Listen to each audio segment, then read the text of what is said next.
Top quality और consistent performance के लिए सिर्फ सिल्वर पंप। टॉप क्वालिटी और कंसिस्टेंट परफॉर्मेंस के लिए सिर्फ सिल्वर पंप, नाम याद रखना। तालुक्यातलं भेंडवड म्हणून गाव आहे। अक्षय तृतीयेच्या मुहूर्तावर त्या ठिकाणी सुद्धा भविष्यवाणी सांगण्यात येते। याला काय आळा घालता येईल? कारण शेतकरी मोठ्या प्रमाणात त्या ठिकाणी गर्दी करत असतात त्यासाठी।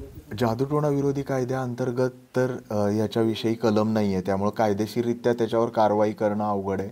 पण लोकांनी हे समजून घ्यायला पाहिजे की जर अशा स्वरूपाच्या भाकवणीमधून जर भविष्यातल्या घटना जर कळत असत्या तर अशा स्वरूपाचे मोठे दहशतवादी हल्ले या ज्योतिषांना का आधी कळत नाही, जेणेकरून इतक्या साऱ्या लोकांचा जीव त्याच्यामधून वाचू शकेल।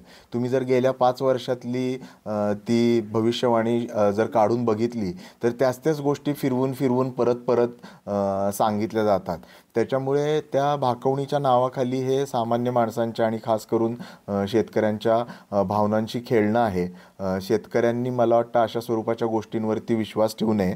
आपल्या प्रत्यक्ष श्रमावरतीच सगळ्या गोष्टी अवलंबून असतात। भविष्याला कुठलाही शास्त्रीय वैज्ञानिक आधार नाही आणि त्यामुळे अशा गोष्टींना आपण बळी पडू नये अशी मी अपेक्षा व्यक्त करतो।